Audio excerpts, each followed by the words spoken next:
guys, Siegfried11 here. So, as probably none of you know, aside from my friends who watch this channel, I am a huge Zelda fan. It is one of the game series that I live for. And about 2 months ago, I got Twilight Princess on the Wii. Yes, I own a Wii. And it's 2021, so be quiet. Anyways, it is a great game, and it expands on everything Ocarina of Time did. Before Breath of the Wild came out, I'd imagine that everyone would have been calling this the best Zelda game.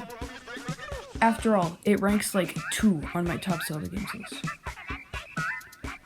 So, one of the things that makes this game so great is the dungeons, and the dungeons are amazing. There's not really a bad dungeon in this game, some are just better than others. So I decided to rank every dungeon in Twilight Princess.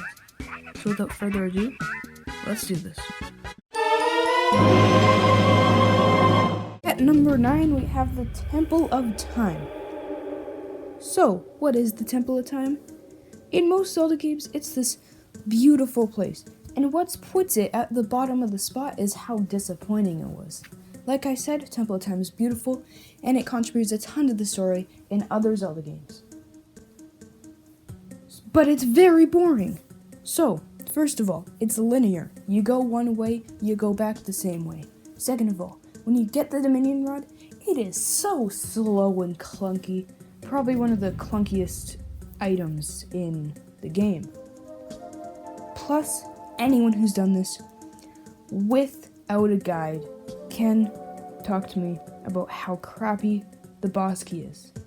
If you forget the boss key, you have to backtrack a ton to find a weird random room just hidden with no explanation of how to get there. And then you get to the boss, which is the worst boss in the game, I'd say, because it's just so unoriginal and doesn't live up to the expectations that it could have. At number 8, we have the Twilight Palace. Also, a very disappointing dungeon. It is surprising for the second last dungeon, where it's supposed to be difficult, how easy it is.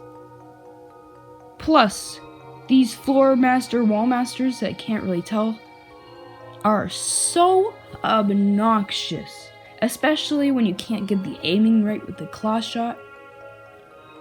Another thing, it's a bit nitpicky, but one of the things that sets this game aside from other ones is the amount of stuff you can do between each dungeon, and this is also apparent in Majora's Mask and Wind Waker, but that's what makes some of those games special.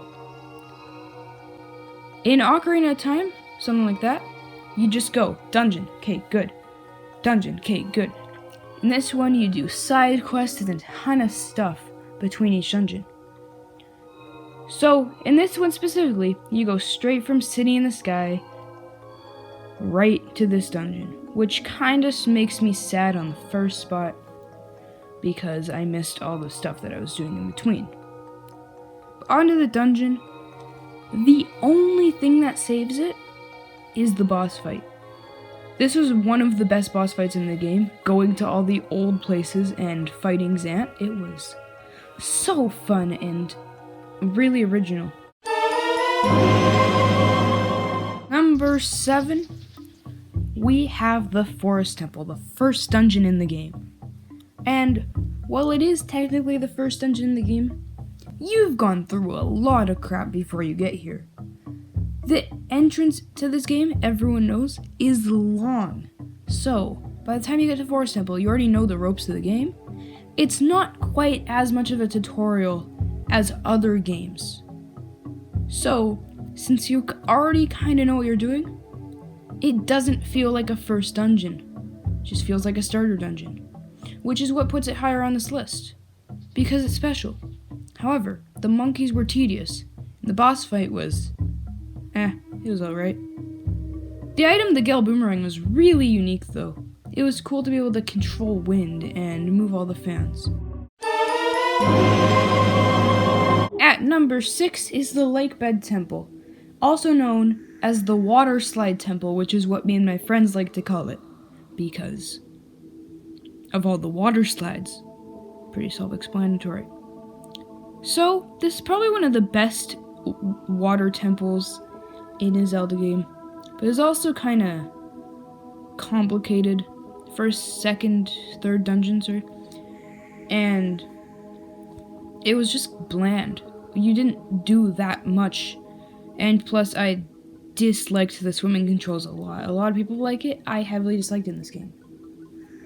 Boss fight was epic though. The first part was okay, but on the second half, being able to ride on its back and just like cut your sword right into its eye was so fun, and it felt right out of like an action movie. It was really cool.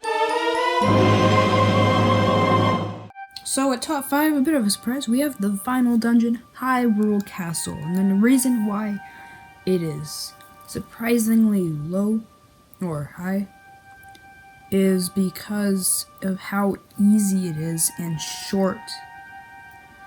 I don't know what's with those last 2 dungeons, but they seem really easy, and I don't know if that's just my skill getting better, but they just felt really easy. The final boss battle was like really cool build-up, not a great execution. First you had the first part, which was Zelda. Imagine fighting Zelda possessed. Except it was just like playing tennis on Wii Sports. I can get the same thing with Wii Sports. The second phase, the Dark Beast, was just really tedious, and there's a lot of times when I messed it up because I don't know why, I just can't grasp the concept of pressing and holding down an A button. Don't know why. And the horseback one, somehow Zelda can't fire a freaking bow. Link can. Zelda can't. I'll be right next to Ganon. And Zelda can't make a heckin' shot. And the last one was just really easy. It was just side dodging and hitting him right in the back. Came with a backslash. With the dungeon, I thought it was alright. It was really fun fighting King Bogoblin for, I think, 3rd time. And it was really cool to have him speak. And the dungeon itself, I really liked the part at the end where you got to use the double claw shots and the spinner bouncing off the walls. It was a nice treat to bring you back to the arbiters grounds, which will show up later. So the dungeon was alright, and the boss was really anticlimactic, but I think it deserves a top 5 spot. Okay, we're gonna play a little game. Imagine what an uku is. Okay, imagine in your mind. Maybe it's something similar to a cuckoo, and it's just a nice little creature. Get that away from me! Anyways, number 4, we have the City in the Sky, which is a lost city in the sky, inhabited by these ukus, these terrifying half-bird, half-chicken creatures. I don't really know. Anyways, I loved the setting and feel of this. Just using your double claw shot to hook around the dungeon and cling to all the walls, pretty much feeling like Spider-Man Link, was so great. And the atmosphere, just going to this lost city, lost by decades, no one's discovered it, just flying around was amazing. And the final boss, it was wonderful. Except the mini-boss sucked. But the final boss was amazing. Just this huge dragon was great. The only thing that made this sucky was the waiting. You had to wait. Half this dungeon was waiting just for the right moment to claw shot. Especially one of the last rooms before the boss. I kept failing it over and over again. I would just have to keep waiting it for it to spin. It was just so annoying. But anyways, it was a pretty good dungeon. But the waiting sucked. At number 3, we have the Goron Mines, the second dungeon in the game. And it was actually really cool to get the bow this early on. The dungeon was pretty fantastic though. I mean, like, using the iron boots to cling to the ceilings felt really nice. All of the bosses were great. Even like fighting the Goron, that mini boss was so fun. Plus it's a place inhabited by the Gorons, arguably the best Zelda species in any game. because the Gorons are amazing and no questions asked. But the only thing that makes this dungeon suck, kind of like the city in the sky, is the waiting. But not really waiting, more like walking. This dungeon could be number 2 or even number 1 if it didn't take 10 hours to cross the ceiling. God forbid you get hit by an enemy sent to the very bottom and have to climb up all the way over again. It's just so annoying how long it takes.